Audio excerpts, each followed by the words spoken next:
Heart attack இது இப்போ common cos of death. அதாவது ரொம்ப யங் ஏஜ்லேயே நம்ம மாரடைப்பில் இறந்துட்டாங்கன்னு நம்ம கேள்விப்படுறோம்.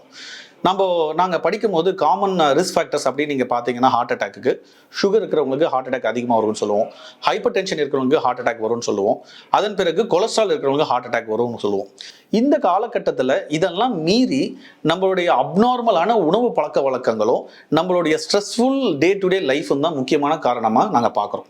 இதில் முக்கியமான அப்நார்மலான உணவு பழக்க வழக்கம் என்ன, மிட் நைட் பிரியாணிஸ்.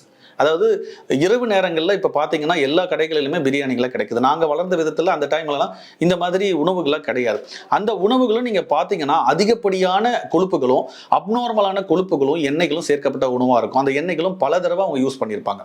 இந்த உணவு பழக்க வழக்கங்கள் சரியான நேரம் இல்லாத, சரியான அளவு இல்லாமல் சாப்பிடும்போது மாரடைப்பு இளம் வயசில் வர்றதுக்கான வாய்ப்புகள் ரொம்ப அதிகமாக இருக்கின்றது இந்த மருத்துவ தகவல்கள் கிடைக்க கிடைக்கும்.